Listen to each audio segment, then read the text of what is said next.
Oh, son of a gun. You thought I was going to say son of a bitch, didn't you? Time to do some sketchy shit.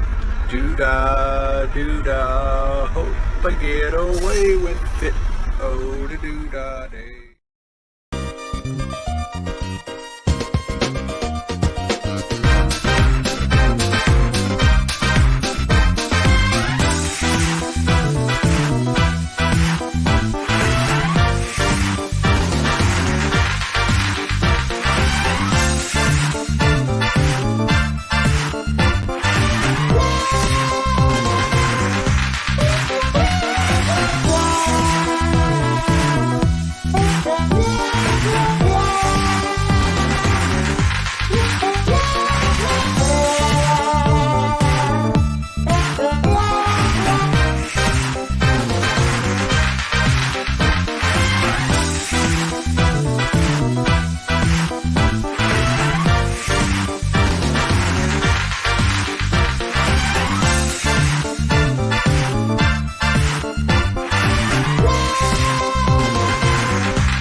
Good evening. I'm Dan Hollifield, and you're not.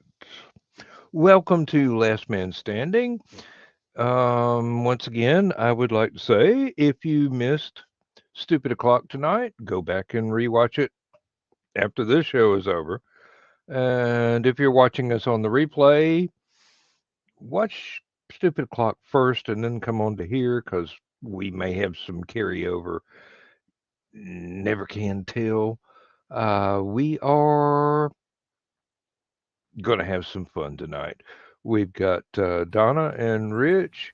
And if I can scroll down fast enough, we got Dawn, although she's not on screen at the moment. She is in the room. And no, Donna, we're not in the same room because I am commenting through the Stupid O'Clock channel because I can't access my own show through my own channel. It won't show it to me. But tonight was the first time that YouTube ever gave me a link to Last Man Standing through the iPad.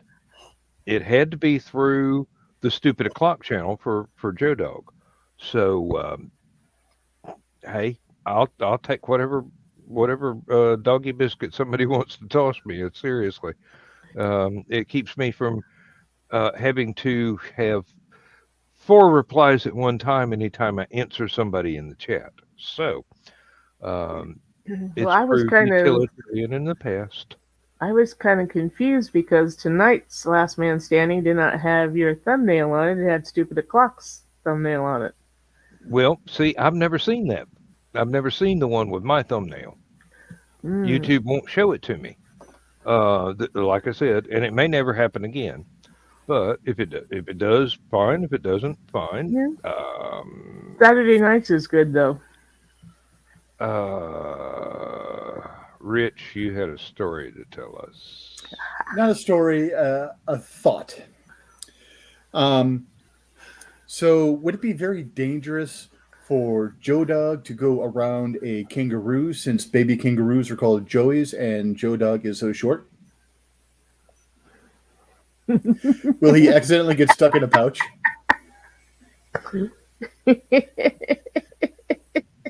Depends on. Glad you thought of it because I was trying to put Joey in there with something. Joe Dog, small, Joey, Mhm. baby kangaroo. Having met his wife, Donna, it's a wonder that Joe Dog has not wound up in a trash bag in a barrel buried in the backyard. Oh, let your hair down. Ah, We gotta have Chris things is watching. I don't know if I'll be able to stay for all last man standing. I have a rheumatologist appointment in the morning. Yay. yay. Good luck. Thanks. Although having rheumatism installed seems to be counterproductive, but no, I went out during a bio break here, and I thought, hey, bedroom door's closed, the lights are all off. Lindsay must have gone to bed. No, she's sitting in the living room with the TV on pause, and on her cell phone, and the dog is laying out on the floor, and I'm going, this does not bode well. We've got stuff to do tomorrow because as I said in Stupid O'Clock, tomorrow we've got to go and pick up jewelry that has been repaired for us. And I was very surprised to find out the jewelry store is not going to be closed for Good Friday. So that's $300 I'll never see again. No, it's $300 you'll see every time you look down at your wedding ring. Well, that's one thing that's going to be worth it. And having there's a ring of Lindsay's that's going to have to be it's worn so thin the band is going to have to be built back up. Mhm. And then there's a chain that we cannot decide whether or not it was when a nurse cut off of me at a hospital when they were cutting my clothes open after we got rear-ended by the kid that was texting on his cell phone, or if it's a totally different chain that just kind of wore out or what, because that was 2007. I have Swept. kind of forgotten what the chain I was wearing that night the car wreck happened, what it looked like. I was under the impression it was either white gold or silver. This one is definitely gold, so I don't know. Aha! It tried to escape. So I need to Yes. see if I can get this shrunk down some. Ooh, Because even with the spacer, there have been times when I was at the office, I talk with my hands. So there was a training session one day that I'm sitting there, I'm explaining something, and all of a sudden when I went like this, my wedding ring pinged off the far wall of the training room and bounced into the middle. And I'm like, oh, Lord. don't tell my wife I want to live. Yeah, It would have been funny if you would have hit somebody square in the forehead with it. But it's not the first time that my wedding ring has flown off my hand at work, even with that spacer. one And then ring to them all.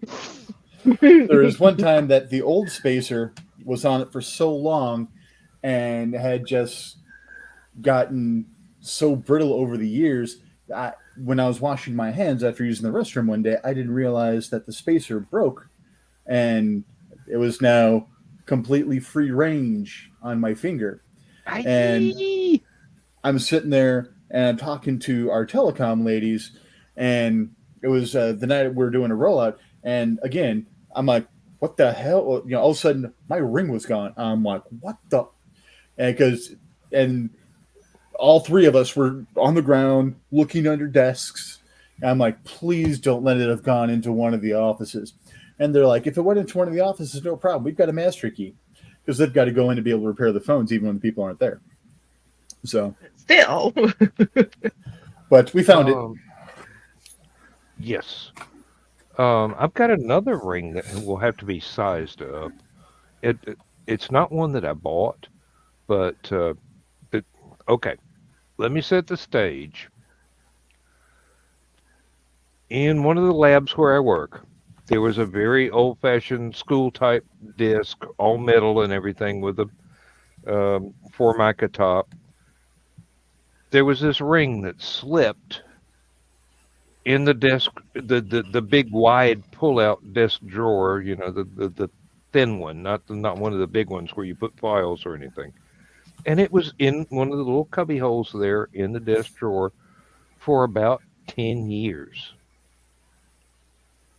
We don't know who it belonged to, but evidently somebody took it off, put it in the desk drawer for safekeeping, and nobody stole it for a decade. That's impressive. I have been given the task. This desk had been moved out of the office, set there. I had to clean out all the drawers, find anything worth salvaging, put it in a file cabinet or a box for safekeeping, whatever. And my instructions were take a forklift, pick it up, take it outside, put the disc in a dumpster. I'm going, that ring's still in there. It's a pretty ring. Don't know whose it is. Whoever lost it has obviously retired a long time ago. Otherwise, it wouldn't still be there. I hope this is positive karma that I'm going to take this and save it from going in a dumpster. Mm-hmm.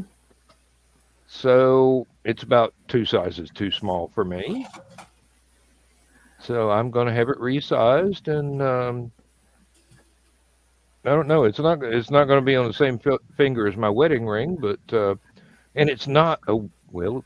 I don't know. Somebody might have bought it as a wedding ring, but it's one of those things. It's not titanium. It's It's a very dark, Tungsten? almost charcoal color. Tungsten. Yes, that's the word I was looking for. It's a tungsten ring, and I'm going, hey, I like it. Got a nice design on it. It's pretty. It's not that expensive. Maybe I should take this to the jewelry store and see if I could trade one for one in my size with some other pattern that I pick out. And Lindsay's going, no, just have it resized. You can wear it. I mean, seriously, you've got dozens of rings you don't wear. You wind up like one of the Medicis here. You got one that has a hinge on the top where you can poison somebody. And I'm going, yeah, but nobody's going to buy that. Well, the thing with a tungsten ring isn't that a very dense metal that's hard to cut? I don't have the faintest idea. I figure if a jewelry store goes, hey, we can't resize this, I'll tell them, well, there's nothing wrong with it. Can you take this as a deposit on one that would actually fit me? And I'll pay the difference? Yeah, it never hurts to see if you can do a trade-in.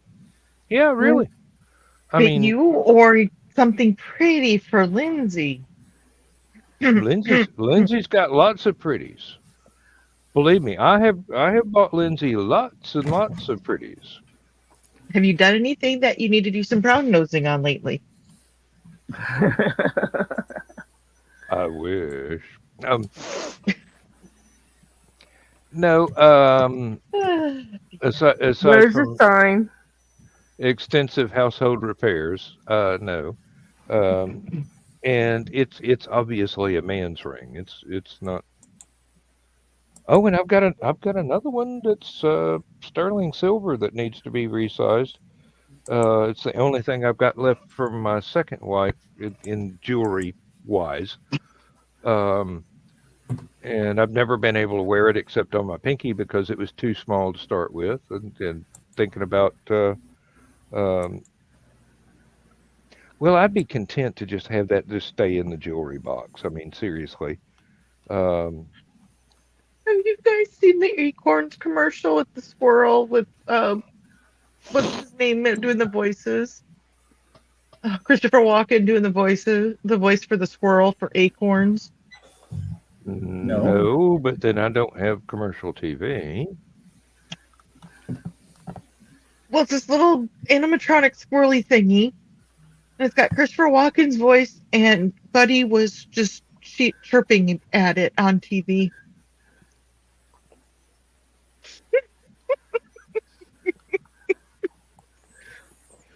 Cats are the strangest critters.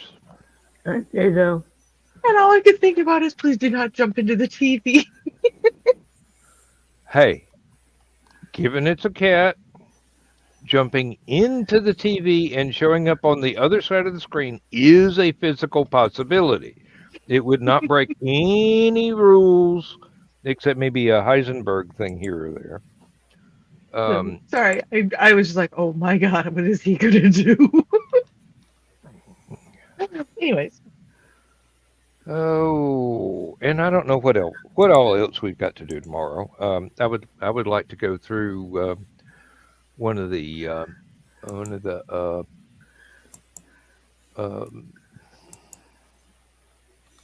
damn it, not Lowe's, because I know they don't have what I want.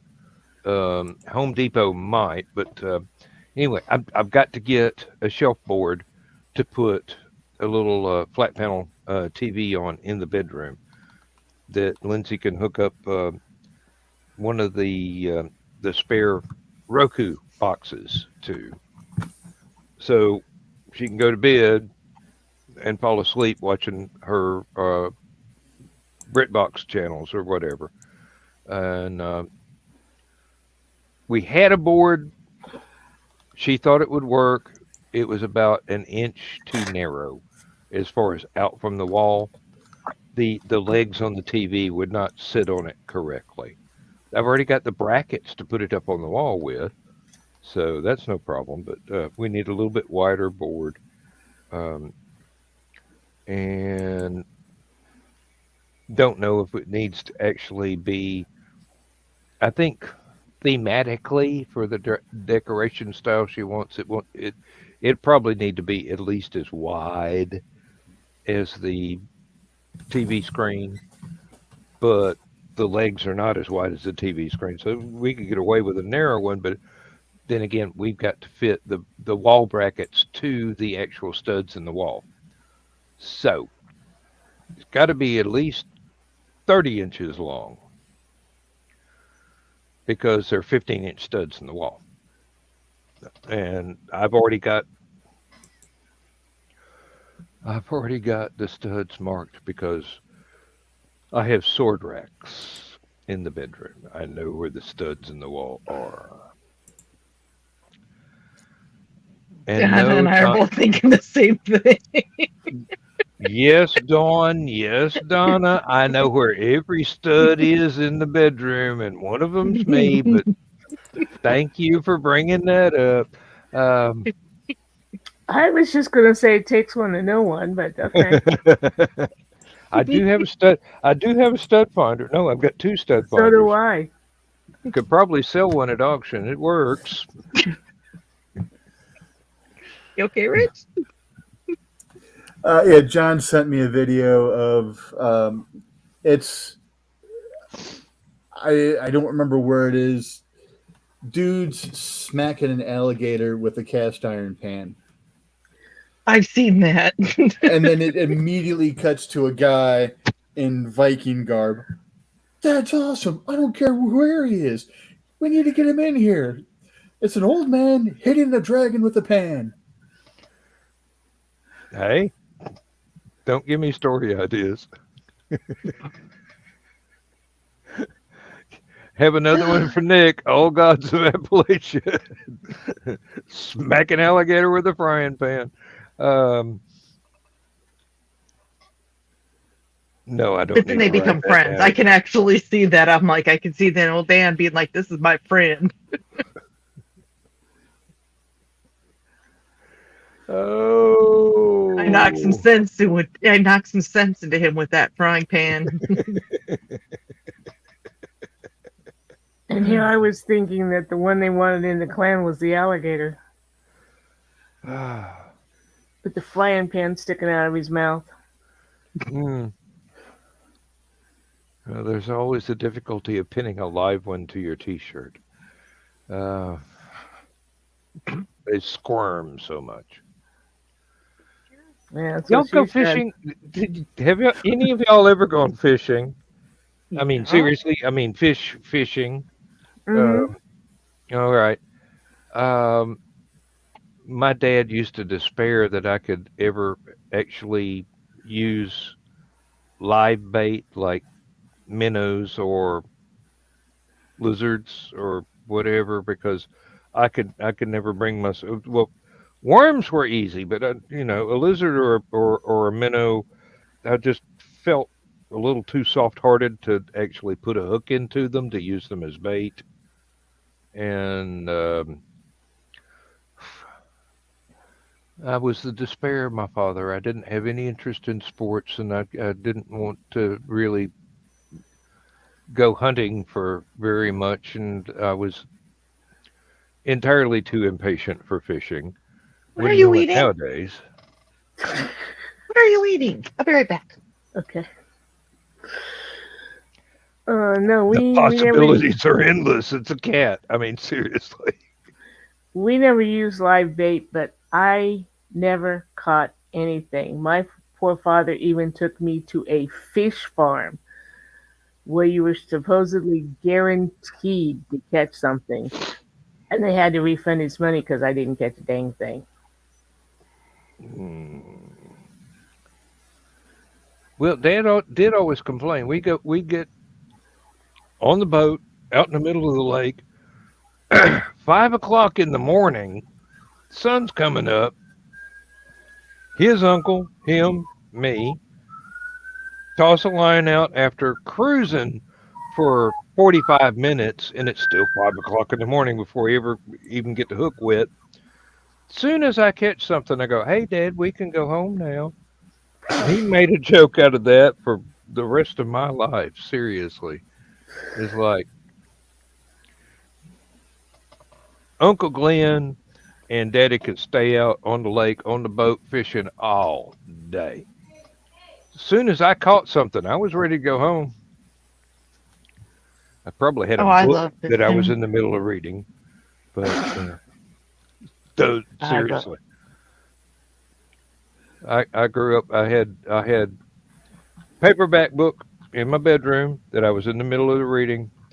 Paperback book in the living room that I read during while everybody else was watching TV, unless it was a good program, and then I would read during the commercials. Paperback book in the dump truck. Paperback book in my pocket when I went to work. In the middle of four books at the same time, Mm-hmm. and Of course. people wonder why I write all these alternate universe stuff because I live them. Um, four different timelines at one time. Yes, I can. Um, Oh, my poor mom despaired because I would read at the table. mm, And she finally said, "Nope, you can't do that." Okay, Mom. Next thing she knew, I was staring down at the floor, and she looked down. I had the book down on the floor. Wasn't at the table, it was down on the floor. So she's like, "I give up." no, nope, nope. I was told during meals it's impolite. Didn't stop me at breakfast from turning the cereal box around backwards and reading the back cover. Um, Mom and Dad ate over and over and downstairs. over again. Mom and Dad ate downstairs. The kids ate upstairs. As long as we weren't murdering each other loudly. Murdering each other was fine, just not loudly. We could do whatever the hell we wanted, basically. Well, my folks were brought up with family meals, and not, and it was a very rare thing for us to actually have something cooked and go in the living room and eat while watching TV. Everything came to a halt for a family meal. So it was impolite for me to be reading while we were having a family meal. Uh, didn't stop Dad from watching the news Mm-hmm. on the TV in the other room, but a book was not the news. Um, Matter of fact, I got in trouble one time uh, in college Oh my God. in a drafting class because they asked me to design a home, and I did, and I put in uh, a dining room with a low, like a almost like a breakfast bar thing, separating the living room from the dining room, so that the father could turn around and watch the news on the Hey, TV in Pops. the living Hey, room. Pops. Hey, pops, good to see you. Hey, yo, Pops, how you doing? And the teacher made me justify that, and I go, well, that's the way my house was in the '60s. Hmm? They didn't like that reason. I was supposed to make up something stylish and aesthetic and uh, uh, opens the living space up. It's and windows bring in the light. And I'm going, no, that ain't. I'm not doing that. I'm not doing. They finally told me I wasn't gay enough for drafting class. No, Well, we you yeah. should have told them it was a low wall so that it made it easier for entertaining people because you could make the things in the kitchen, set it out on that low wall so that it was additional serving space. Yeah. It never crossed my mind. I was just going, hey, Dad's got to turn around and watch the TV when Huntley and Brinkley's on, okay? And don't don't nobody interrupt Walter Cronkite, or they're gonna be some shouting going on. Um, Hmm. This is the good cat, by the way. This is the boy cat who doesn't do anything wrong. He's just somebody put a quarter in him. uh, it might be like Aunt Donna and Carl's cats, and when my voice comes across the speakers, the cats go, Have you got an earpiece? He gotta. can't even hear you. He thinks I talk to myself all the time. Oh, okay. no. Oh, so you're like the kids I work with, the cell phone earpiece. They're talking all the time, and I'm going, oh, that wasn't you. You didn't address that question to me. Thank goodness. I don't know what your children are doing in kindergarten. Um, Did you want me to get the red dress or the blue dress? Yeah. No. Can't find the show. Carl set up so he doesn't need headphones, and Calvin loves Uncle Dan's voice. We were at supper tonight and heard this big clatter booming.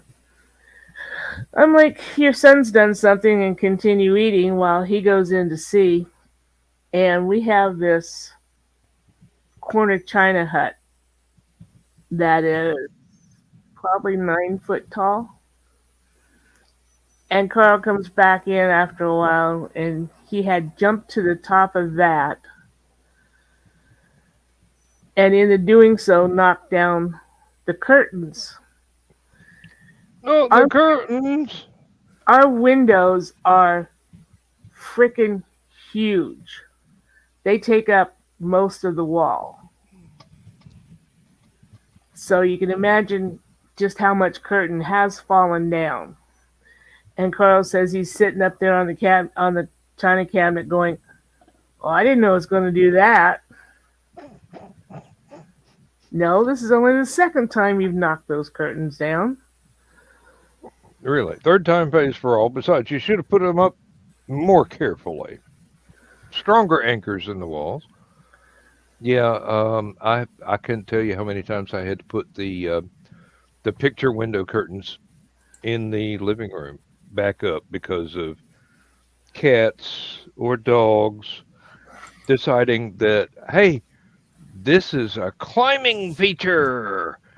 Uh, Hmm. I bet I can get all the way up there and touch the ceiling. Well, No, these you are can't just because that's just a teeny tiny screw in plaster. It's not in a stud in the wall. uh, Mm, now I got to put the curtain rod back up again. Did Chris find fortunately, us? those things are up pretty solid, but the rods themselves are the little thin ones with the holes that you just slide over a hook. Mhm. And they slide on and off very easily. Yes. Yes, indeed. I am quite familiar. Uh, it's becoming more and more difficult to find the little fasteners for those that fit on pleated curtains. The ones Oh, with four prongs on it where you put the pleats. mm-hmm. Yeah. I So can't find everything stays pleated. folded. Yeah, I can't find pleated curtains. Everything slide over the freaking rock, and the second stories slide over, but the ones in the dining room and living room, of course, are set for 4 layers of curtains. Oh, good grief. Okay, well, that room's going to be warm in the wintertime. No, it isn't because those things came down because they were all white lace, and I don't like white, and I don't like Oh, lace. well, bugger. Yeah, and then there's always the fact that fashions and interior design change every 3 to 5 years Hmm. because if they let everything stay the same, they'd be out of business. For Um, sure. But yeah, when we came in, there's was a layer of shears, and then there was a layer of the curtains that pulled shut. And this is one of the reasons I don't want to take the stuff down because it has a pull on it that is anchored anchored at the top and the bottom, so that the string is just stable. And then there was the fancy curtains that did this bit, and then there mhm. was balance at the top, all white lace. My living room was very cold looking because it had white carpeting and what I thought was white walls, but they turned out when after I took all the white curtains down and put up my leopard prints, the walls are actually just off white. Some But kind of just add eggshell. yeah, but just adding the brown curtains, the leopard print curtains warmed that room up really. Just it was a huge difference. And now that I have wonderful blue carpeting in there, I'm pretty much. I just wish I could get pleated curtains again, though. They are difficult to find. Now that you mentioned it, I don't think I've seen them anywhere. Well, I've been And looking for about 15 years now, so yeah, um,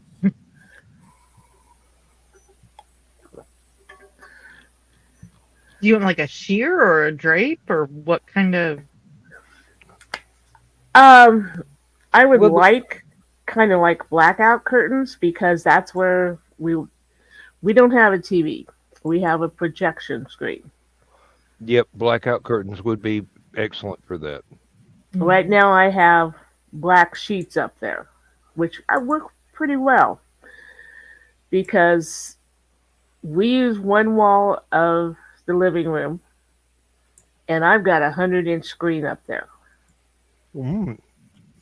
But I don't want people from Route 1 looking in and seeing this huge projection when we're watching something. And besides, it is easier to watch when the curtains are closed and the light's not coming in. I had a So, friend early days at work that had one of the early model rear projection TVs. hmm Great big old huge video game cabinet looking thing, but it was a TV. Rear projection, so, you know, it's right there in your face.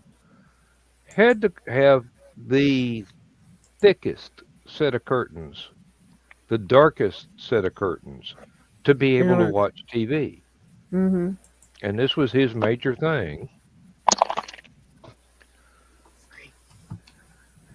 and if you got too far off to one side, you couldn't see it.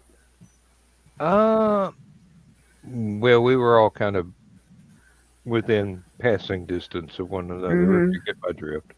So that didn't become a problem. But in a party situation, yeah, I suppose that Yeah. would be a problem. Uh, I could not see the allure of the rear projection TV because of that very thing. You couldn't walk around the room and see it equally from different angles. Now that we've got flat screen TVs, no big deal. Um, I looked But into even getting. Go ahead. but even the first couple generations of the flat screens, like the LCD TVs, the viewing angle was sucky on those Yeah. too, though. Never had They're one still big enough not to that have that great. problem.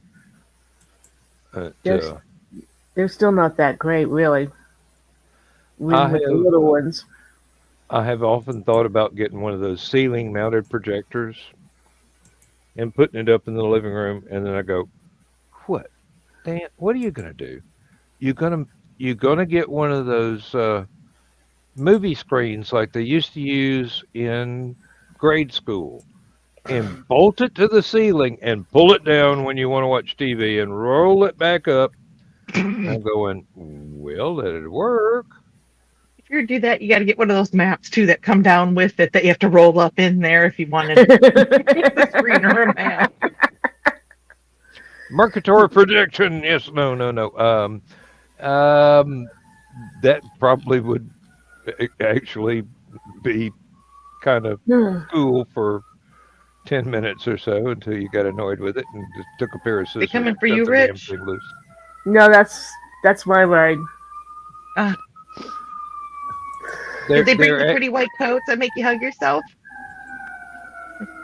they're actually running I'm away gonna from us. say, yeah, that's the fire EMTs. If it's the fire truck coming from the north, I know it's the EMTs. The 'Cause- interface is hot. yeah. Well, she does her best. Um, But yeah, that's the nice thing. We had this big, even though it's off white instead of white, it still makes a great screen. And I told Carl, I said, well, you get a projector, I won't put anything up on the wall. Well, you know how men are about putting things up on the wall. And it's kind of impossible in stucco anyway. The pictures that I do have on the wall, I have where somebody else has put nails. Because stucco is really hard to put a nail through and have it stable. So I figured, okay, that's been there for years. We'll put a picture there. yeah.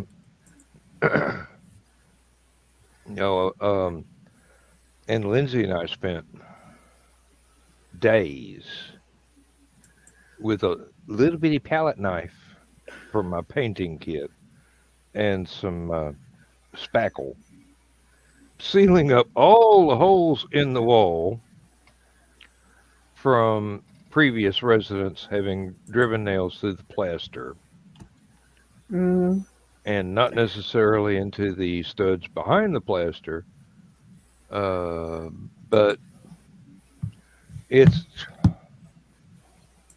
it's almost we got to the point where I got one of those little whiteout pens and was just putting white out in the holes from the old nail holes because it got too finicky. They were like um, somebody put a push pin in instead of a nail, so mm, much smaller probably. diameter hole. So got that one sealed. Now repaint the whole wall, and now I've got to do it again. Um, of course, she did promise me that if we ever redid the living room one more time, she would allow me to put up the wainscoting that I want and do the the trim work where I could actually. This is the problem with having been an interior design major. You get to see all these things from Victorian and Edwardian England that were just in these gorgeous houses, and you go, "Oh, yes, well, um, okay." So that piece of trim work up at the top has got three different color bands on it. One of them almost matches the wall. One of them is totally contrasting to make it pop. And another one is sort of halfway in between. And I can do that. And I look at it and I go, the only way that that's ever going to happen is if I mix up a fresh batch of paint every 5 feet. Just do it myself. Yeah, I've done it for furniture before. When I built furniture, I put trim work on it and got it. I think what was the name of that designer? Was I forget whether it was a Victorian era or Edwardian. I want to say Edwardian. Um, Adam, and that was his last name. He had these beautiful colors for everything.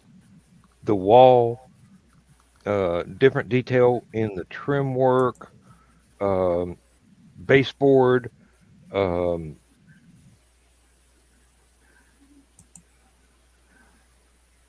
the wainscoting, a rail on the wainscoting to keep you from chipping all that with sliding chairs back.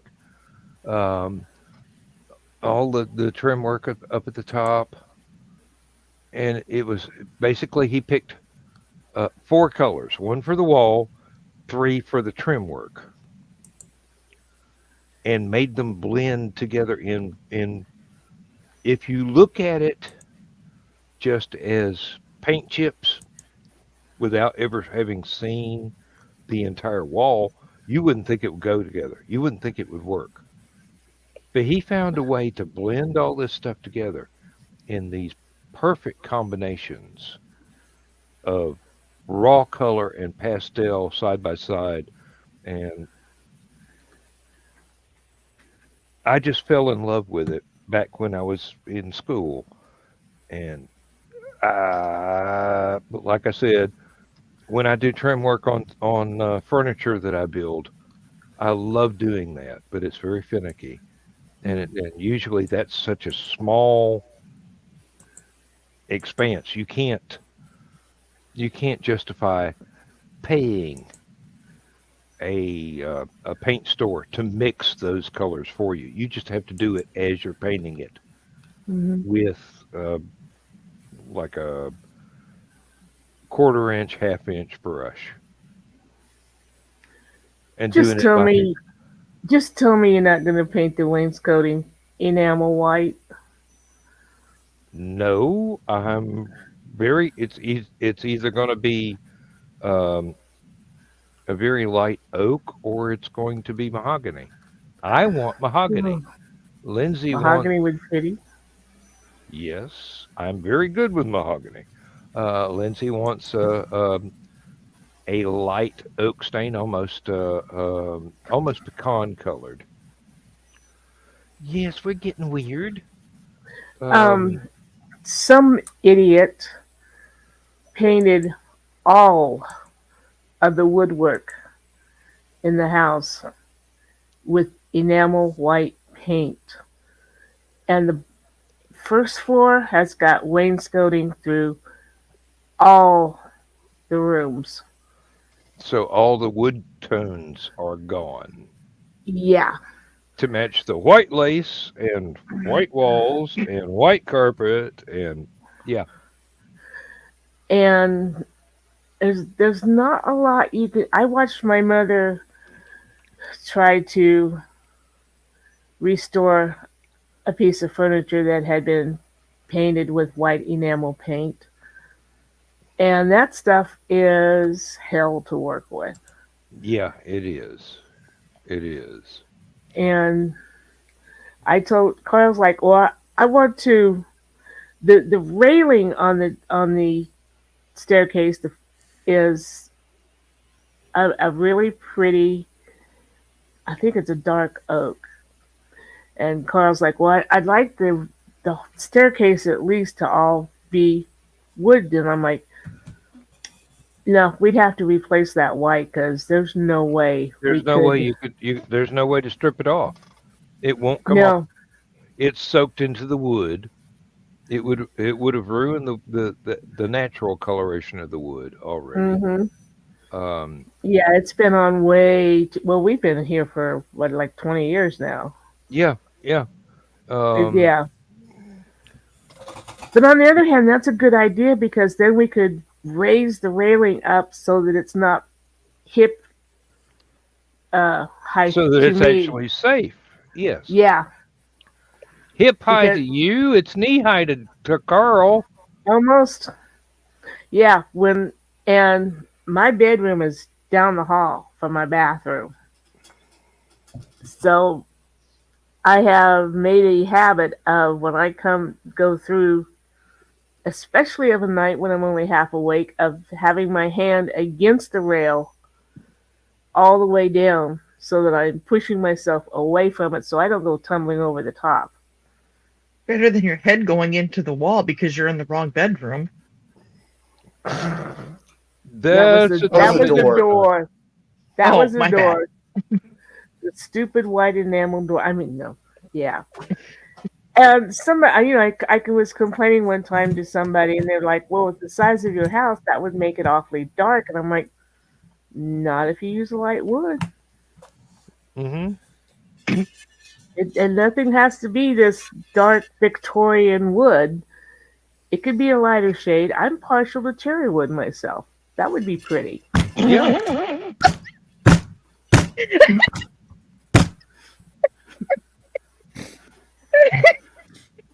I, Get him young, train him right. I wasn't going to go there, but You didn't have to. I'm here. I would love to be able to find some cherry wood at my age. Totally innocent comment for once, and y'all go there. My work here is done. Hey, Chris. yeah, walnut is definitely a possibility. Walnut would be pretty. Mahogany would be pretty. I mean, Yes, You shouldn't nut on your so walls. would pecan. Um, the house is big enough. Several different kinds of woods could be in here.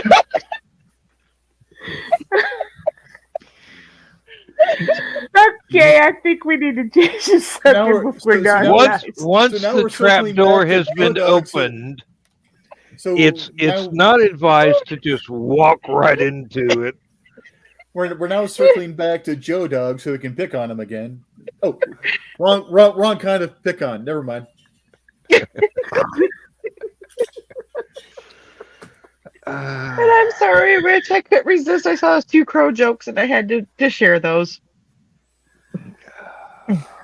Well, and you It's like people that will sit there and say to me that, "Oh, it dawned on me." Same concept.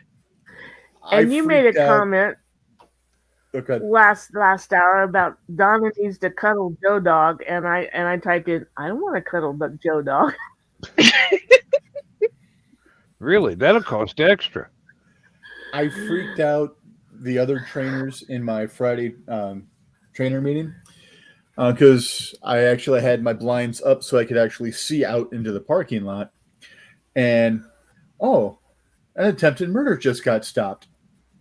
And they're like, what? Yeah, I'm like, yeah, there was an attempted murder out in the parking lot.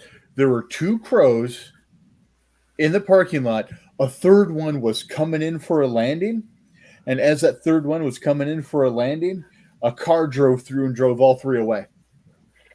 Yep. Someone just stopped the murder. Definitely. Well, okay, this is what I thought.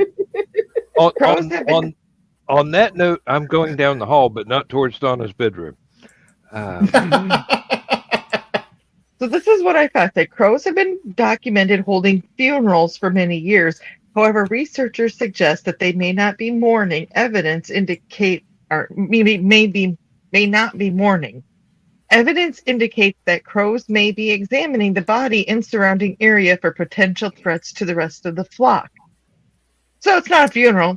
It's an F and autopsy criminal investigation. You might even call it a murder investigation.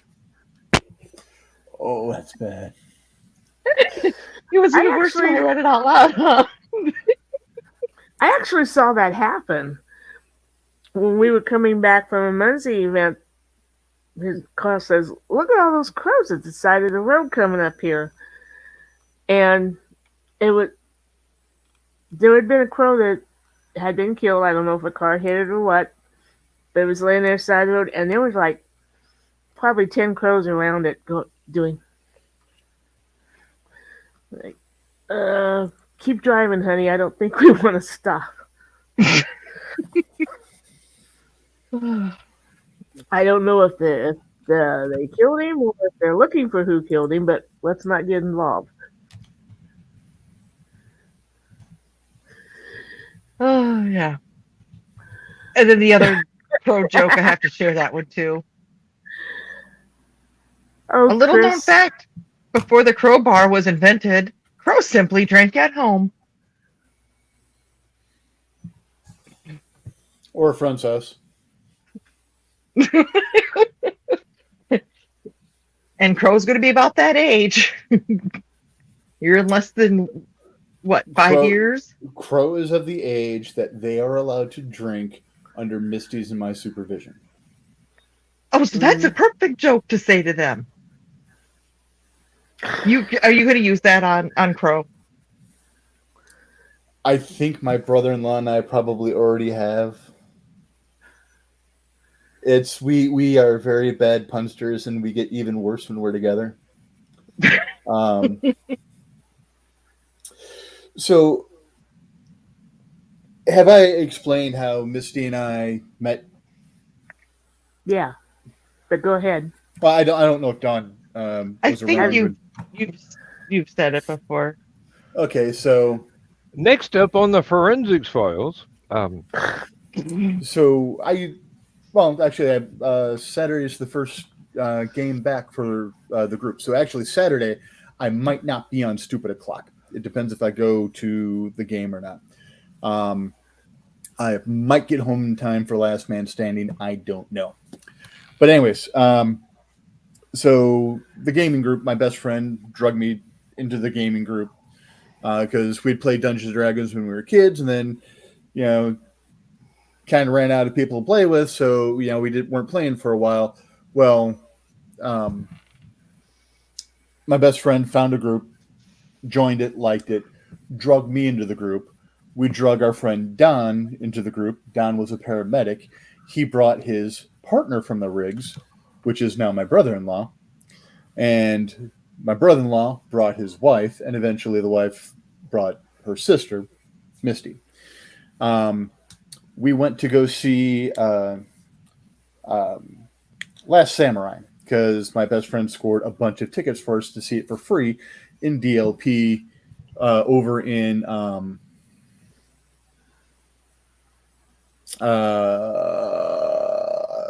crap, I can't remember. Someplace nearby. Over the state line in a Chicago suburb. Woodfield, because everyone calls it Hoodfield. In Illinois. We went to go see it there. We stopped at the Maggiano's. So I met Misty through playing Dungeons and Dragons. But the thing is, Dusty started bringing Misty to play the game. So we were playing Dungeons and Dragons. And I was kind of low-key flirting, not expecting anything to really happen. My ex-psychopath and I were broken up, but tried to get back together, and we're just it was really bad on and off stuff. But my ex-psychopath was playing so many head games with me that when a opportunity came to go to Hungary to work for the company I work for, I put in for it. Didn't get it. So many people put in for it, they just knew. I didn't realize that many people knew you're ex-psychopath. Yeah. Go figure. But But when I put in for it, I emailed the gaming group saying, hey, if suddenly I've got to pack up and go because I don't know how much lead time they're going to give me, you'll at least have time for me to get my passport, because I haven't got my passport yet. But if I got to go, this is why. And then Misty sent me an email reply to that, and I'm reading it, and I'm like, does this mean what I think it means? So I took it to my mom. My mom's like, yes, she likes you. Well, I'm like, Mom, can you translate this from hot chick to dumbass for me? That's literally what I said. Can you translate this from hot chick to dumbass for me? And she said yes. She's sweet on you. So I took it to two other ladies I used to work with that I also called mom, going, my mom's kind of biased, So I double checked with them, and they're like, yeah, you're translating this correctly. And then we started dating, and 1 year and 24 days after we met, we were actually married. But I was worried what Dusty would do when she found out Misty and I were interested in starting to date each other.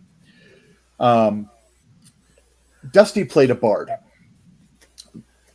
She didn't play it the stereotypical super horny bard way, but the rest of the group still treated her like a prostitute. We called her the prostobard. In fact, I ended up getting a half level in Pimp because I kept trying to sell her.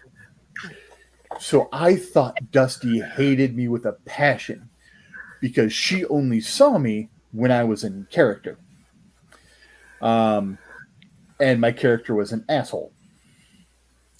A much different asshole than I normally am. I'm the good kind of asshole. He was kind of the asshole. But as soon as she found out that Misty and I were thinking of dating and stuff like that, she moved heaven and earth for. She actually forced our first date to be a day earlier. We were actually supposed to go see for this.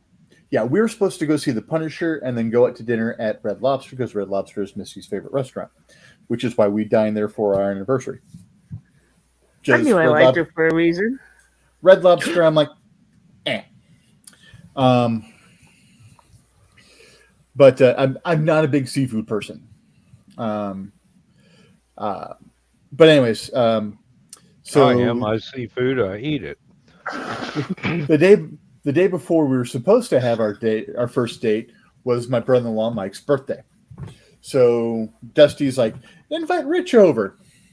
So yeah, so my first date with Misty was actually a spaghetti dinner at my now brother-in-law and sister-in-law's house for my brother-in-law's birthday. About 5 minutes after I sat down, their children and my middle child started using me as a jungle gym. And they were immediately mortified. Get off him. No, don't do that. We're so sorry. I'm like, I get this from my nieces and nephews all the time. It's as soon as my nieces and nephews were able to climb up, I was Uncle Jungle Jim. So I'm like, I'm used to small children just climbing me like, they're King Kong and I'm the Empire State Building. It's fine. And then, within a year, they're my actual niece and nephew and at that point in time, youngest child. That is cool. Mm-hmm. Aww. So, another story on my middle child. So, after Misty divorced Gary, her ex, her youngest, well, our middle child now, were sleeping in bed with her and refused to go to bed unless Misty went to bed. So when Misty and I had decided we're going to get married and stuff, I'm like, you're not going to be able to sleep in bed with your mom anymore. She runs across the living room, leaps as high into the air as she can. And this is an 8-year-old who is on amphetamines because of ADHD. So she caught some pretty good air. Knee out, just like a horrific noogie to the nuts. No!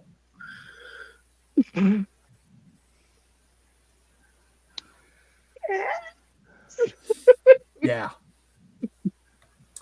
And then months later, When you had your voice back.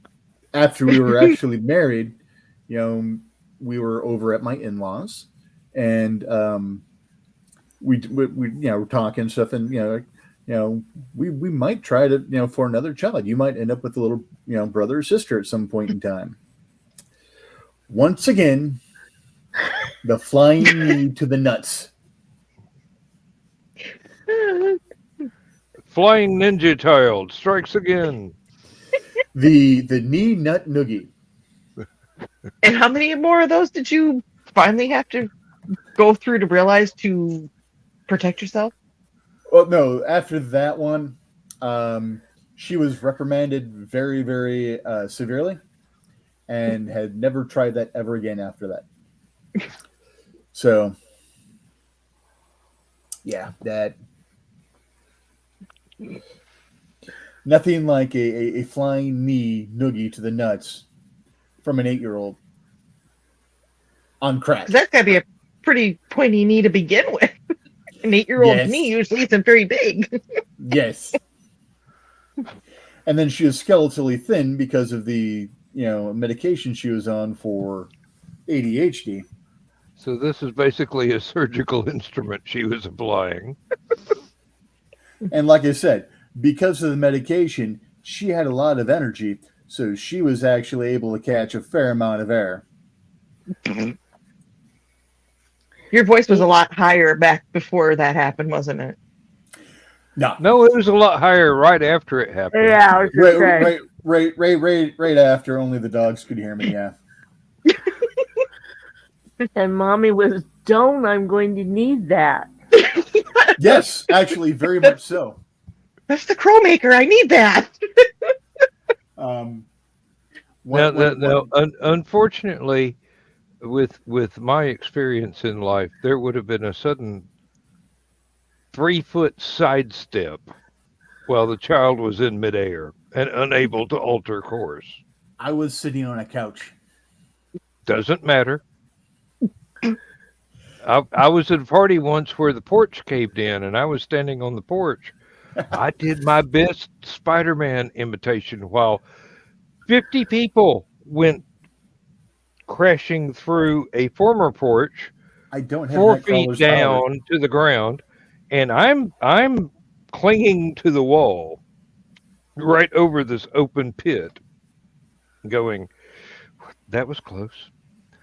And then step down to what remained of the porch. There's actually a photograph of a mailman trying to deliver mail the next day to that house. The mailbox was next to the door, 5 feet away, and he's going, I ain't walking across that. That's thin air. I don't know if you saw the kids when they're looking out the back door. We call it watching TV. That's where the deck was. Mm-hmm. And the reason that we took it out before deciding what we were going to do was because for the past couple of years, it was needed to come out. Ted's like, don't use the deck, don't use the deck, don't use the deck. And I was like, okay, but if I'm going to the garage, which is back there, I didn't even think about it until the day I fell through the deck. Good thing the house was there to stop my fall when I went forward. No wonder why I have issues.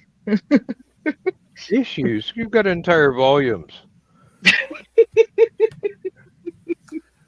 So the stairs at my parents' house are open. There's no back going up the stairs. One night, I was coming down the stairs for something. and I didn't know that my dad's best friend was over at the time. And he heard someone starting to come down the stairs, so he actually came over, so he was under the stairs and reached out and grabbed my ankle while I was coming down the stairs. Oh! Ouch. How many stitches was that? How many stairs did you go down? None. I actually went back up. Instantly. Teleportation can be accomplished, but This you was got to back be really before scared. Richie had this kind of frame. This is back when Richie was still actually stick thin and could move fast. So, Beep, beep, Richie. Poor Chris. yeah, same house. So, many years later, I'm sick from work. This is when I was working at the factory. Came home early. Managed to walk in the house without waking anything up because you learn to do that after a while. Went upstairs to turn on the TV, and then I was having stomach issues, and I'm like, maybe I need to go before my body just says, we're going. So I'm on my way. I forgot that I turned on the TV. The picture didn't come up very quick. It's one of the older TVs that had to warm up, and so that the image would come up. But the sound would come in. Yeah, old CRT. Yeah, but the sound kicked in. Well, I didn't turn on any lights because it's a house I grew up in. I knew it very well. Was going to say another word, but I didn't want to have to flash my green room sign. But I'm sitting there. I'm about halfway to the bathroom from the TV, and all of a sudden I hear, beep, beep, Richie. I had to clean the carpet. Explosive decompression is a thing. Yes, Yeah. the core was not jettisoned in time. There was a meltdown. All down my legs and into the carpet. And then as I'm freaking out, going, what the fuck is going on? All of a sudden the TV comes in, the resolution finally comes in so I can actually see the TV. And I turned on the perfect moment in the 1980s, 1990s version of It. Which Richie Tozier in that version was played by one of my favorite actors of all time, a Mr. Harry Anderson. The adult one, not the young one. The adult one, correct. That was not a pleasant moment. Then another moment, years later, I'm not feeling well. My sister had to drive me to the doctor because I was having migraines so bad I literally could not see. So we just got back from the doctor. We turned on the TV downstairs. Same type of thing happened. We were just talking. We weren't paying attention to the TV at all. All of a sudden we hear, "Hey, Richard." And we're like, what the hell? Screen still hadn't come up yet. I'm like, what's going on? All of a sudden, and this is as I'm taking off my coat. Fat guy in a little coat. I had never seen Tommy Boy before. So I didn't know this scene even existed. You did after that? Yes, because then everything came up, and I'm like, oh, okay. Oh, okay. I know what's going on now. But still, it's two of the scariest moments in my life. I think the It one would have been the scariest. Revolve around, my name being spoken by Tim Curry. a TV when I'm not expecting it. Oh, Lord, that was a typo and a half. one of my friends from high school was getting married. So we were setting up because my best friend and I were going to be the DJs as the best man and partial DJ and stuff like that. But as we're testing everything, we threw in Bon Jovi's Blaze of Glory.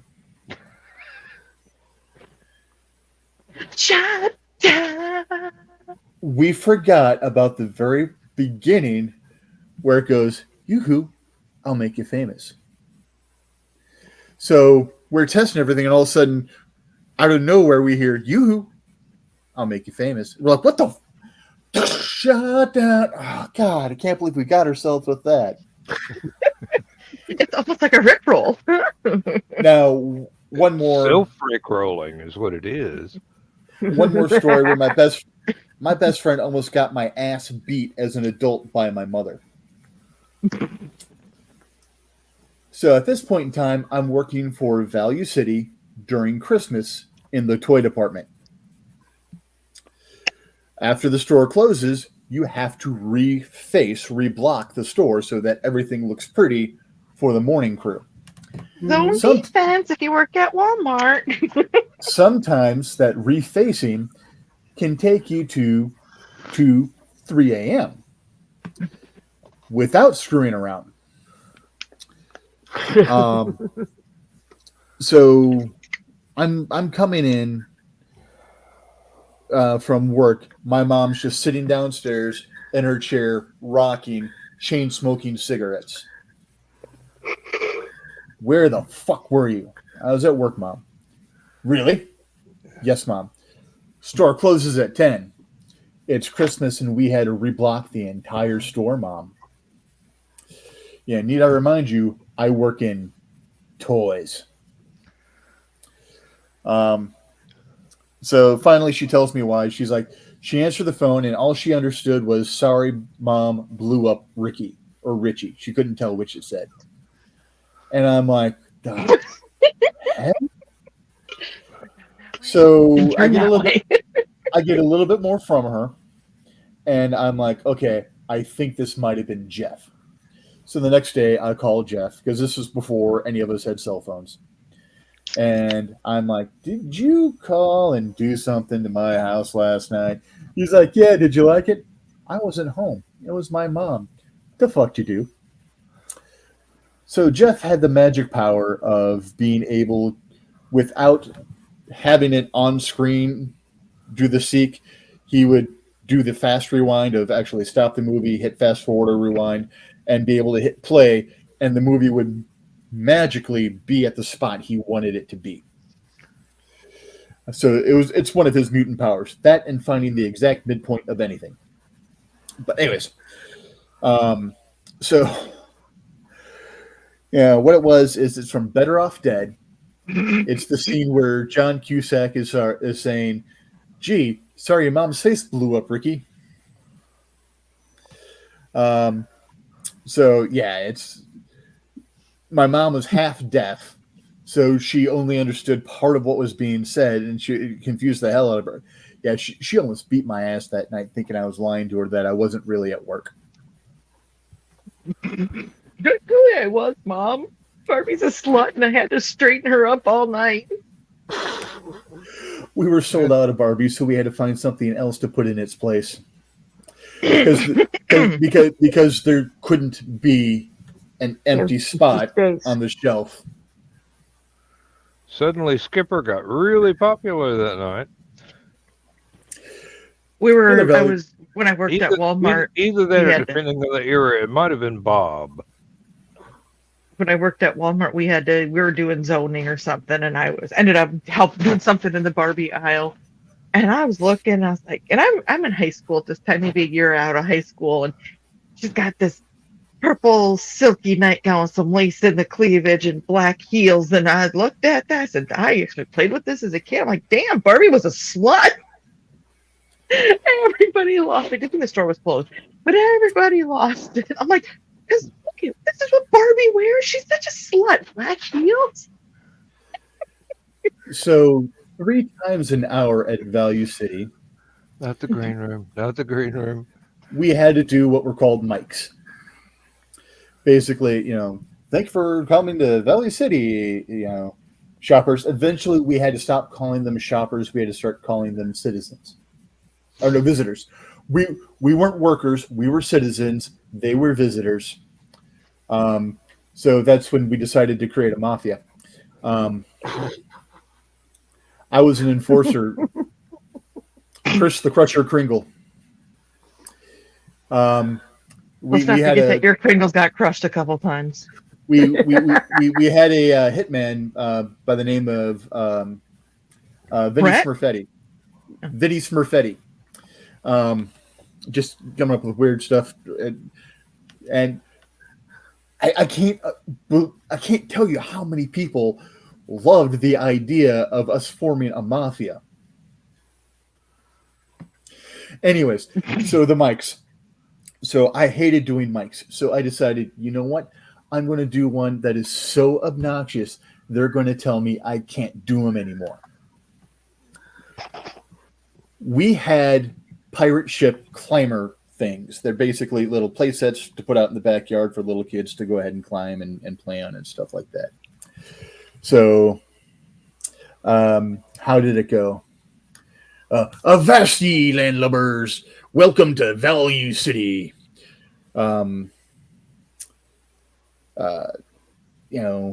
Just this whole spiel done in a pirate voice, and instead of saying it's X amount of dollars, it's X amount of doubloons, and I had this whole script wrote up, and I did it, and they loved it. They made me do it more than I was supposed to.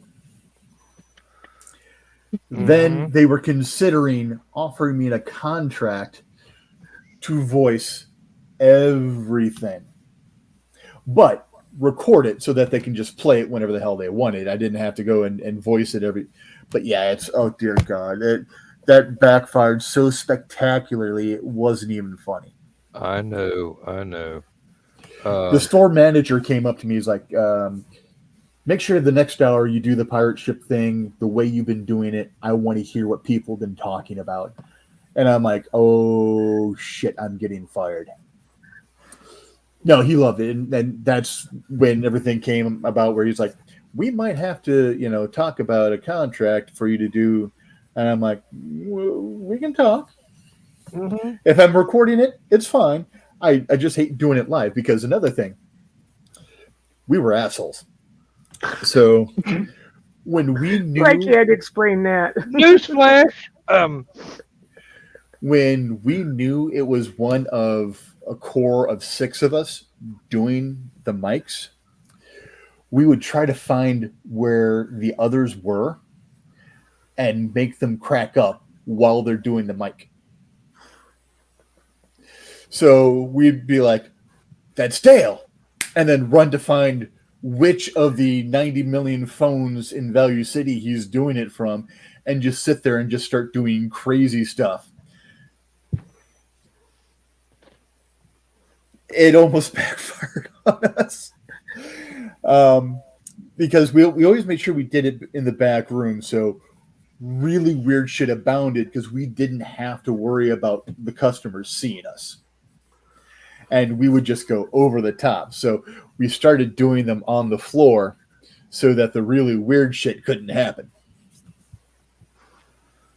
Except it did. No, it's... Dale was a short little guy, so he climbed up on my back and was acting like he was a jockey. That got my friend Alan to just completely lose it. And kick my ass later, but still, something like that would not have happened on the floor. I can just hear it. Okay, guys, you got to go. Sorry. I'm gonna head out. I'm tired and I got to get up in the morning. Oh, Ironically, I'm not a morning person. If you're like me, you're an in-morning person if the alarm clock goes off. Oh my God. If you're an in-morning person, we have another. Now the green room. I do not want to be awake. You The alarm Muppets clock got it. went off. Mr. Alarm Dan, Clock is not my friend. Dan either is not acknowledging it or he just went. I think he's not acknowledging it. But you're sugar muffling like I am, hey? But look it, he's turning red. I know. No, I'm Let's- not. You I'm just blush. thinking about. I'm just thinking how delightful it would be to get up at the crack of dawn. Hey, a morning when you can actually wake up into something, it's actually pretty nice. Anyway, Usually, I wake up in trouble, but so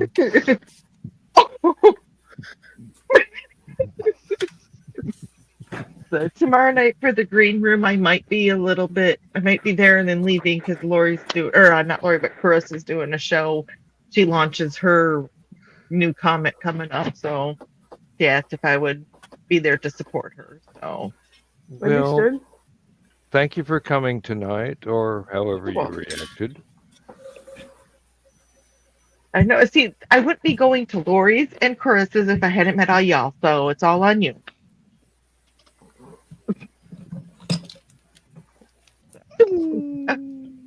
What is I a would Lori and a say Carissa? Well, what, Rich? Said, what is a Lori and Carissa? Lori Calcaterra and Carissa Grant. They both have. Well, Carissa's is going to be coming out here pretty soon. That they have Kickstarters for comic books that they're doing. One is Path of the Pale Rider. That's Lori's, and then Carissa's is. Oh shit! Hey, Worthy Chaos. Worthy Chaos. It's after midnight. You don't have to be on 100%. I know, but I'm sorry they asked if I would, because girls in comic books aren't very common, and so girls making comic books aren't. So they're, kind of fighting the uphill battle, and they're fun too. So you guys have a great night, and I will see you tomorrow night at some point in time. So Night night. Good night. night. Love y'all.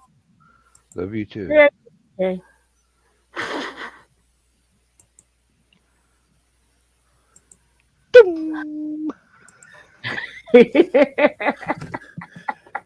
Speaking of comics creators, I finally looked at EVS's channel, and oh dear God, I tried to give him a chance, but just as smarmy and as shitty of a person as he is,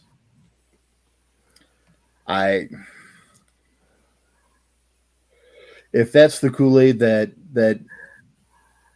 a certain Cryptid. Neolithic creator is going towards, I'm really hoping he does not take our favorite cryptid with him. He's already, not the cryptid, but the other has already gone in that direction. And with any luck, Nick might be able to, pull a miracle and save his ass, but I don't see it. He's too much of a chameleon. Not the cryptid, our Neolithic creator. Yeah, I knew can't, exactly. I can't even say friend. It has to be creator. The man is only a friend to himself. It was so dark. I'm not even sure he can pull that off. Yeah.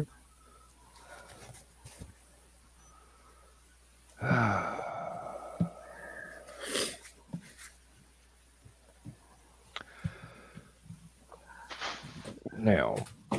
Yes.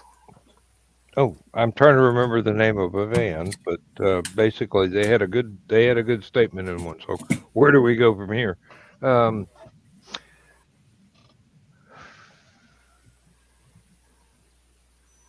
This is turning into green room light. Not that I'm complaining. I try to be good, and then y'all just lead me down the path. Oh, you're very good. Yeah. Lead you down the path. All we had to do is unhook the velvet rope. Right this way, ma'am. And I go willingly. Have fun storming the castle. I usually do. Yeah, I'm sure. Notice I didn't ask for film or it didn't happen. Oh no, I don't like to leave evidence. Yes, that's the thing. Technically, shouldn't it be your castle that's getting stormed? Depends on the castle. You know. I mean, they need to bring in the battering ram.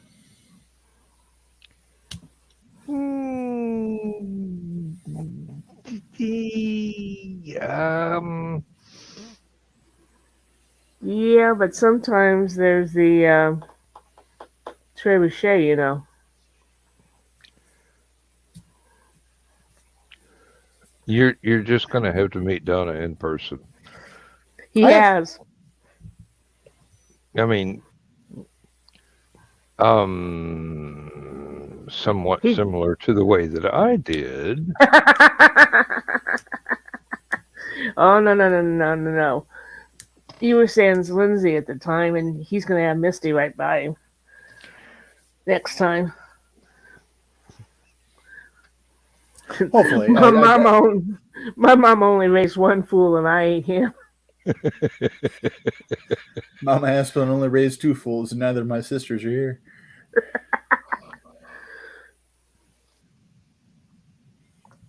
Well, it was a memorable night.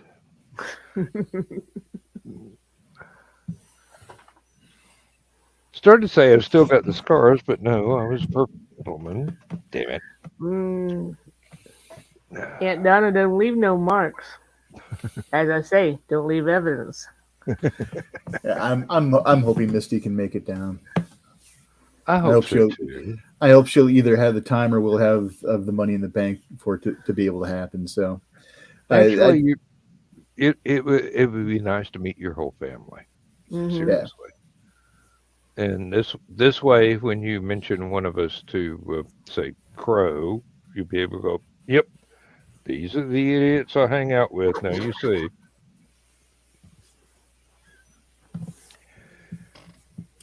But I think Crow. I think Crow at first is going to be a little out of their element because they're not overly fond of large gatherings of people. But thankfully, it'll be a small enough con that it's not like Gen Con or Dragon Con or something like that. That's got that crush. Hopefully they are a fan of witty repartee, which is what we're God help us best known for. So they participate. That would be classic. Well, you met Cloud. He doesn't like people, but he doesn't like crowds. But Crow's definitely my child.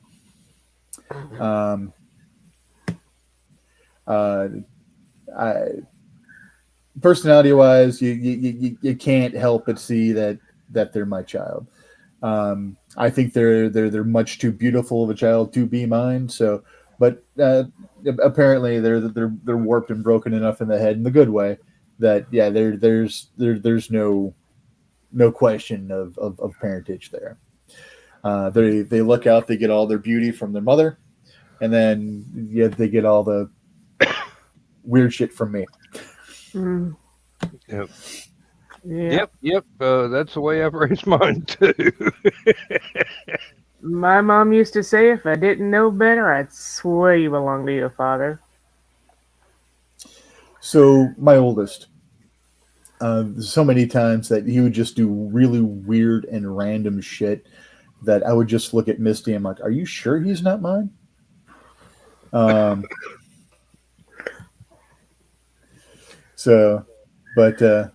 one day he's like, what do you mean by that? I'm like, the way you act, I swear to God, your mother and I must have been like drunk or a high or something in high school, which is weird because I didn't do either of those things back then. Met up, hooked up, and because you act so much like me, it's not even funny. So, Where does that leave us? I mean, seriously, we have this mental connection, and I'm pretty sure that I wasn't anywhere near your conception that however many years ago it was. Although physically, I probably could have been, but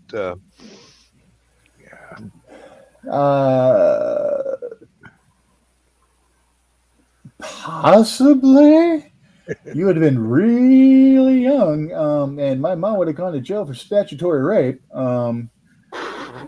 Hey, my oldest daughter's 50. I'm only 65. No, my oldest daughter's 50.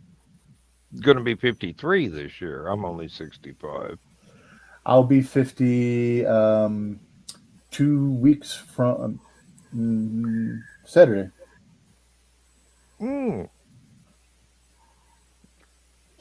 There's an excuse to have a party. Like we need an excuse. I was going to say. Look, hey, look at the calendar. The day ends in Y. Let's party. The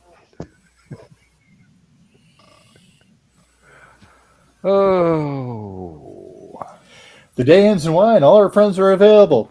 Party! Really? Bring on the dancing girls. I'm here. Oh.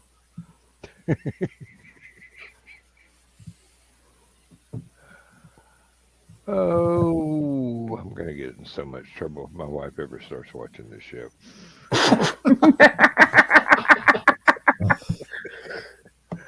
Oh, no. I'll get in so much trouble if my wife ever comes to the green room.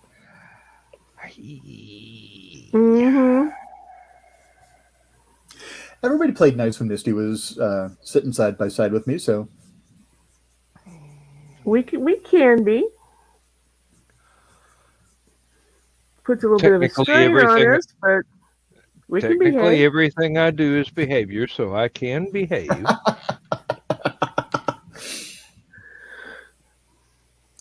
Yeah, it's like my my snarky comment about thinking outside the box. I'm like, no, I'm thinking inside the box. It's just my box of toys is different than yours.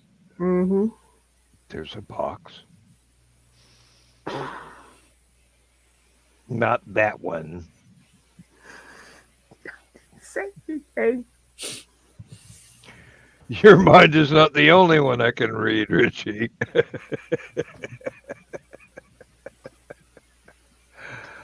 And the thing is, toy box and toolbox, no matter which way you state it, it can still be taken that way. Now this is why when but boxes are the best place to keep your tool. Keeps them from getting rusty. Lubricants. 3 weeks out of the month. I hear that fourth week can be fun. Yeah, but things might come out a little rusty. Or look like it, at least. Let's leave Rusty out of this. He's got enough problems. Although you could buff that out.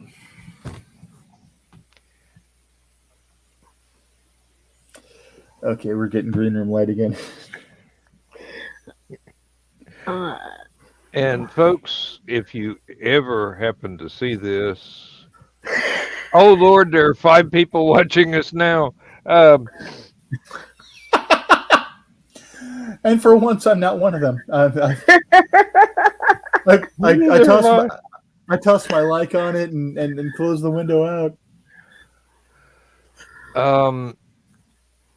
Hi, folks. Well, for once, Chris came in the YouTube room instead of Facebook. Always the first time. That's what she said, and And for the wasn't record, believed. this is water. I haven't been drinking anything. Well, and I'll take it back. I had 2 lemon lime sodas as well. and for the record, this isn't. I've been drinking Coca-Cola. And 4 o'clock to now has been Although at you least have said at it least is one like an having hour. sex in a canoe. Hey, it's believe me, I get a bigger kick out of Mountain Dew. But Yeah, it's that's actually a very good thing because with um, stronger beverages, I do tend to get a little irresponsible. I told Carl we should have stayed an extra day last But time. here's the thing. With those stronger beverages, there are 2 times that, okay, one, you tried, he refused to be put in his place, but the other time, you did a pretty good job of putting someone else in their place. So authoritative Dan, after that line, I didn't get to witness the first one. I got to witness the aftermath, but I was there for the second one, and it was okay. One, you're not trying to get monetized, and 2, it's after midnight where you're at. Fucking spectacular to watch. I wish I'd been there. Believe It it, was a force of nature. believe it or not, I've actually done that in text on a forum on a website, and it has been recorded for posterity. But that website has since moved to a different server, so the original thing, if you don't have the CD with the original postings on it, you'll likely never seen it. But there was an instance where I was not very happy with someone who was um, very elitist, and there was another one. Oh my I love God! watching those kind of people get put in their place. Well, someone's family is scutcheon got spit on. Let me tell you. And there was another one where I criticized the writing of a TV show, and I implied that um, having had too much to drink in a snowbank would probably result in a much better script. And the actual creator of the show congratulated me because he agreed. I found out the past couple of weeks watching Almost Paradise that I would have made it in Hollywood as a scriptwriter because I can see that. like 30 seconds into the show, I turned to Misty. I'm like, okay, this is what's going to happen. This is what's going to happen. This is what's going to happen. This is what's going to happen. Uh-huh. And about 85%, 90% on most shows. And she just looks at me. I'm like, it's how I would have wrote it. It's Um, writer. It's what I call writer logic. It's why I try not to go all Rocky Horror call and response in a movie theater because I can see where the next lines are coming about 6 beats before they show up, and I have with my first wife, I got myself in a lot of trouble with a couple of movies that I was basically being predictive text. my workout playlist today was the soundtrack to Shock Treatment. Oh yes. I try not to say, "Oh, this is going to happen," but there's some points where I'm like, "Oh no, don't do that, don't do that," before they actually do that. And they And go then they ahead do and do that, that. And the person The with me go, how'd you know they were going to do that? Well, that's because that's how I would have Because written I'm it. a writer. I know how this the stuff. episode with Kai's talking about Kai's mother's murder. I'm like, Hmm. oh no, no, no, no, do not do that. Like 30 seconds in, and yeah, I'm like, son of a. Um. Okay. Okay. I've got. Hopefully, it'll be a treat that you haven't run into before. Look up something online called the Evil Overlord list. From Peter from User Friendly. Well, I don't know how far back it goes. I ran into it like almost 30 years ago. I will not allow my henchmen to have opaque visors. Everything is going to be see through. Hmm. Yeah. Those are enormously entertaining, and there I ran are. across that when I originally ran across Aphelion for the first time. I might have mentioned it at one time or another. I hope I Um, did because that was back before they even went to the Now that was a where few you years had to after find them I on the Wayback discovered. Machine. That was a few years after I discovered a regularly striped bucket. Okay. It's an IT thing, horribly stupid user things and stuff like that, and Uh, um, calling users losers instead, stuff like that. And another great one, which I found even before that, was uh, The Adventures of George or something like that. And it's this one individual talking about another IT individual who wasn't that bright, who he gave the eponym of George Nuck. I don't know what his real name is or anything like that. He refuses to give the guy's name, but he states that his understanding of IT is shakier than a canoe full of epileptics. And it's just reading George's tickets. Oh, dear mother of God. But yeah, I'm I got away with at the firm, and it still hangs in the help desk to this day. Nobody has taken it down. A sign that says, "If the help desk thinks your question is stupid, we will set you on fire." Of course, it's in the back, so someone has to walk to the back of the help desk to see it. But all the little things that I stuck up there, nobody has ever bothered to take down. Like the Dogbert comic of the person calling in, and Dogbert, just every time the guy tries to speak, he's like, "Shut up and reboot." Shut up and do this. Did it work? Yes. Click. My call times are improving. Um, and then another great one is a picture of Deadpool with a little thought bubble saying, "My common sense is tingling." oh And yes, it I says, remember that one. I remember I, that one actually from the I, comic. I throw that one up in the green room every once in a while when I've got OBS running.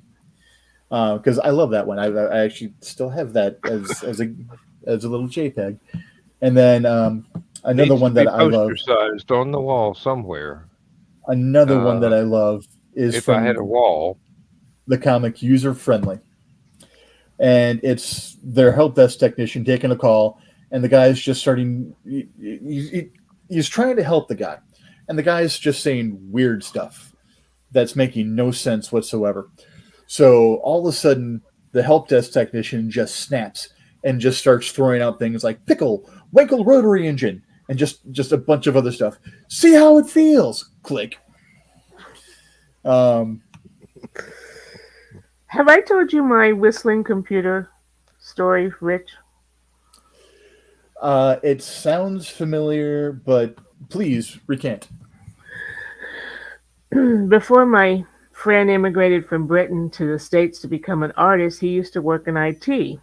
And this is like 30 years ago when computers took minutes to boot up. And this guy called in and said, "My computer's whistling." I love And the story. Please. Tim couldn't figure it out over the phone, so he says, "Let me come around tomorrow. Uh, when you go to work, and so I can be there when you turn it on, and we'll see what happens." So he meets him at the door. They go in. The guy turns the computer on, and being British, turns around to put his tea kettle on. Yeah. And yes, just as the computer comes on, the tea kettle goes off. And the guy says, "See, my computer's whistling." And Tim Lake's like, "I think I know the solution." Back in those days when our computers took forever to boot up at the firm, I'd be like, all right, reboot your computer and then go out for a Coke or a smoke. Yeah, really. This is going to take a while. Yeah. And then you're going to have to sacrifice a robot to get back online. Oh, another one I got to tell you. So this is back when I was on the help desk. This was a call I took. So, gentleman can't get what he needs done. We're like, okay, well, what you're going to have to do is you're going to have to reboot your computer. Something's wrong. The reboot will reset the process. He's like, no, I refuse to reboot. I don't reboot. He hadn't rebooted his computer in over a year. I need this up in the next 10 minutes. Well, we overshot his deadline by about 10 minutes. This is a powerful partner that had the power to basically make people disappear on the spot. We got a loaner down there in its place. We had him reboot his computer. It took over 2 hours for it to patch. All of that time because none of his patches had applied. And he's like, why is this taking so long? Well, because you haven't patched in 2 years. This patch process usually only takes maybe 5 minutes. The reason it's taking so long is it has to patch 9.1, reboot, then the updates for 9.2, then 9.3, etc., and so on. Well, why can't it just go to this 9.12? Because 9.12 is only a cumulative, meaning it's only changes between 11 and 12. So you've got to get all these other changes put in place before this one can actually, go in and take effect. But yeah, it's 2 hours on his reboot because of that. We're like, this is why we say you have to reboot it a couple times a week. It doesn't have to be every day. Reboot it Friday before you walk out the door if you're leaving your laptop here. And obviously, you're leaving your laptop here because you haven't rebooted your computer in a year and a half. So he's like, oh, yeah, I guess I can do that. Duh. Well, you heard this story of one of the ladies in one of Carl's offices that said her laptop monitor had been stolen. Oh. One of the cleaning people closed it. She had never closed her laptop before, and one of the cleaning people closed it, and she thought her monitor had been stolen. They walk among us, and yes, they do. They're usually government employees. They're allowed to vote, and they're allowed to reproduce. Someone wasn't paying attention. It's I had to actually go desk side for something. I'm like, all right, I've got to climb under. I've got to do this. It's going to take a few minutes. Go ahead, go get yourself a coffee or soda, whatever. They forgot I was under their desk. They came back. It wasn't like an IT crowd thing where all of a sudden I've got crotch in my face. They tripped over my legs because they were coming around the desk and forgot there was someone under their desk, so they actually tripped over me. Thankfully, it was ice water in their hand and there was a lid. Otherwise, it might have been a very embarrassing day for Richie or a very painful day for Richie. Why am I hearing she'll be coming around the mountain when she comes?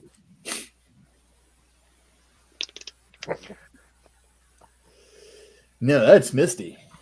Oh, wait. TMI.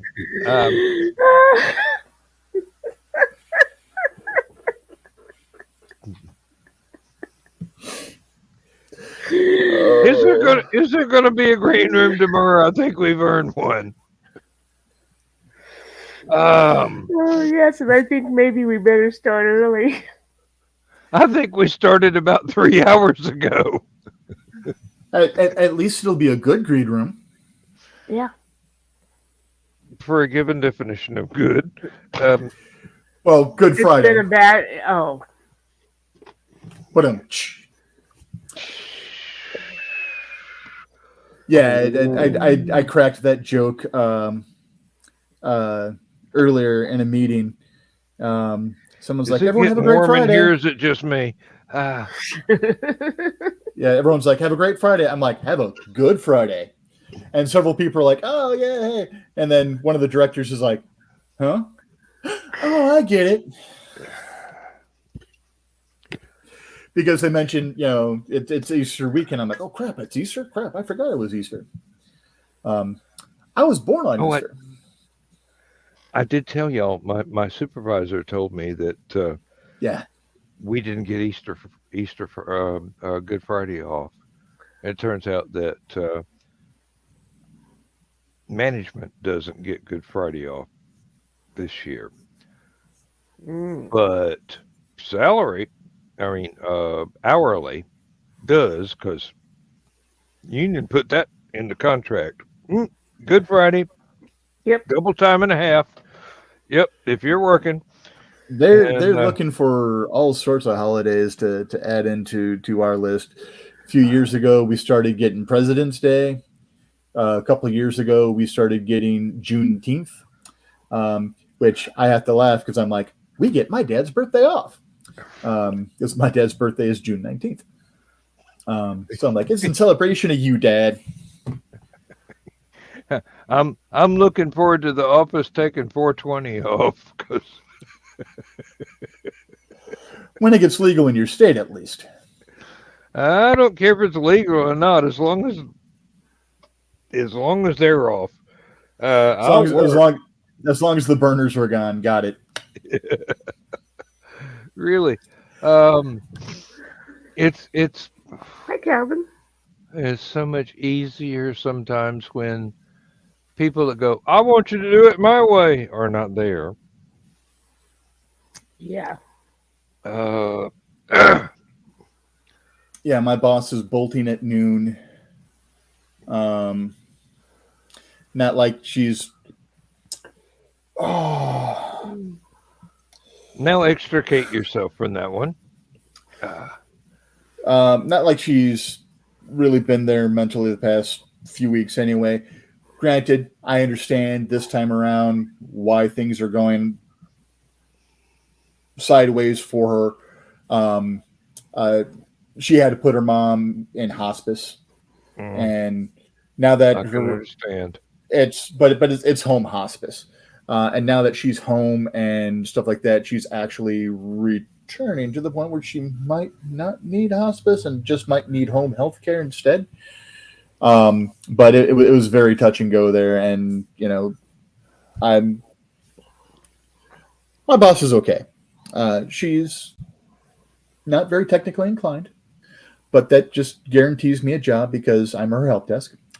But anyways, so Monday I put out a draft to the team, the directors, and the directors involved with, and the managers and engineers involved with our rollout, because we're still in pilot.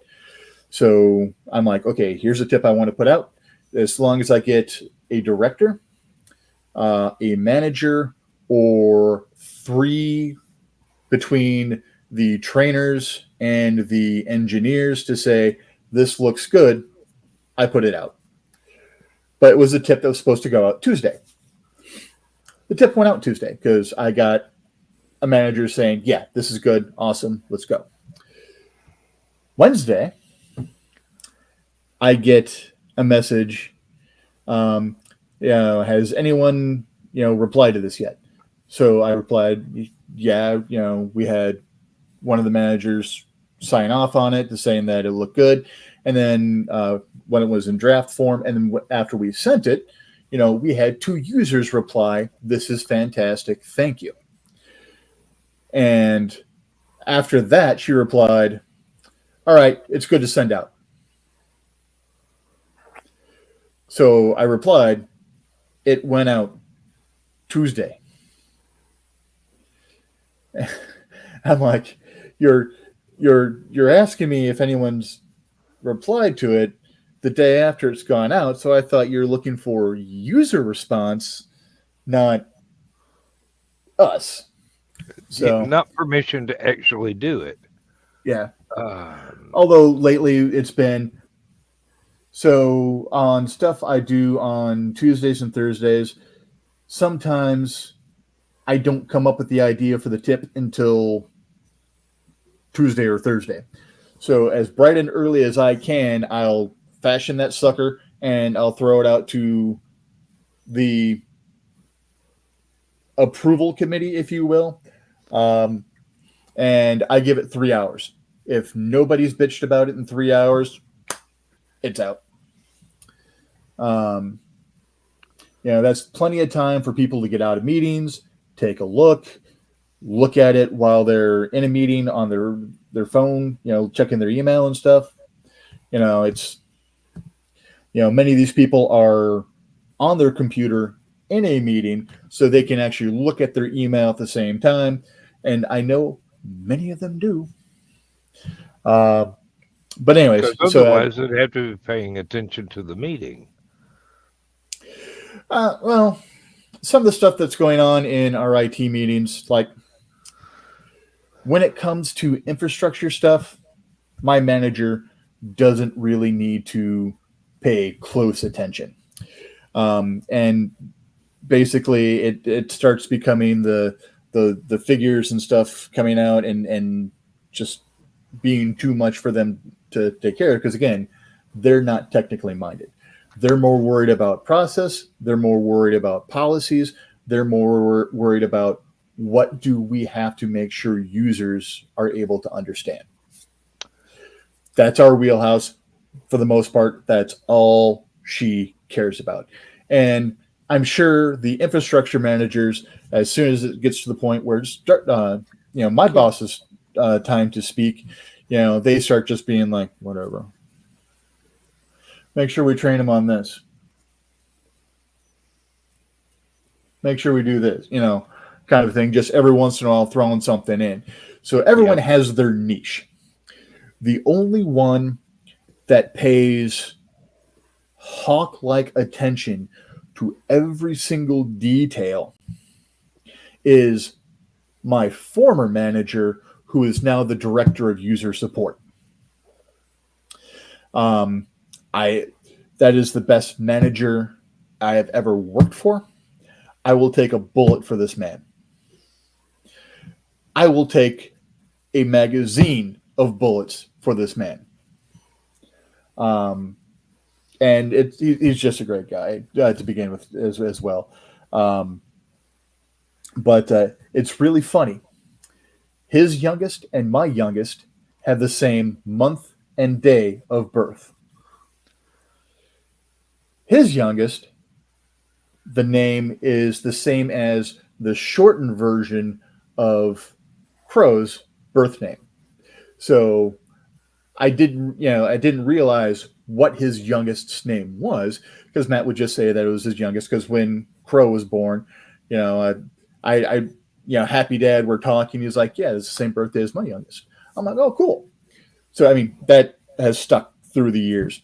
The guy that's now my director used to be a member of Second Level so many years ago.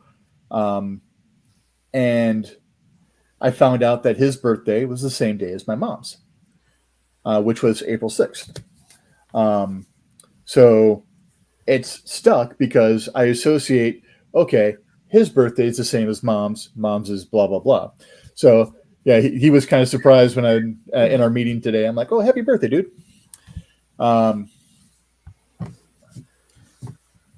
Anyways, I have no idea why I went off on these tangents. That's all right. We all do. Never. Don't worry about it. Okay, we've made 2 hours, folks, and actually we've had a lot of fun, and we have embarrassed the universe, and that's okay because turnabout's fair play. Captain Chaos. We will see you, if not tomorrow night in the green room, which, unless you're a member of Uncle Carl's secret humor group, you will never see. We will see unless you you're Saturday looking night. over someone's shoulder. Well, this is true Stalker. too, but yeah. Oh. We'll see you Saturday night for Stupid O'Clock and Last Man Standing. And we will actually celebrate a week late of, what is it, 3 years, 2 years of Stupid O'Clock? What, on the 12th? Both, maybe. I'm not sure. 3. Oh, wow. Yeah, Joe Dog was saying 3. 3 years of my life I wasted with this crap. No.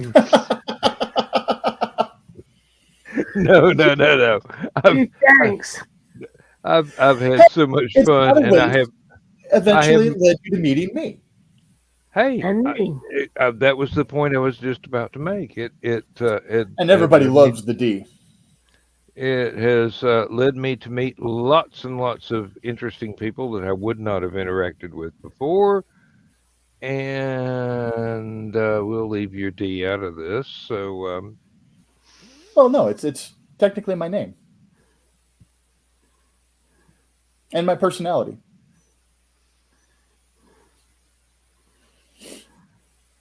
And your arrest warrant. No, that would be Richard D. Esplin Jr. Technically, it's my middle name too. Anyways. Well,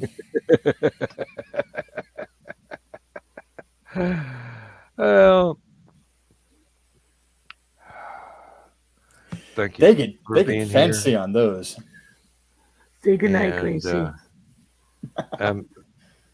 You have no idea how much I value you being here when I'm doing one of these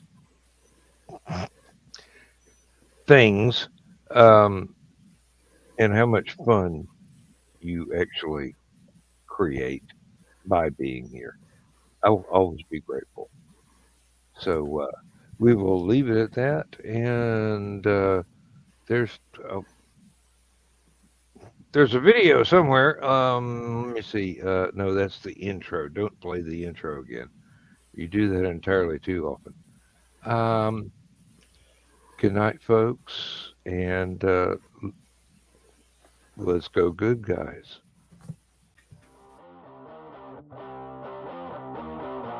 Transmission overload. System will shut down.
shut down. System will shut down. System will shut down.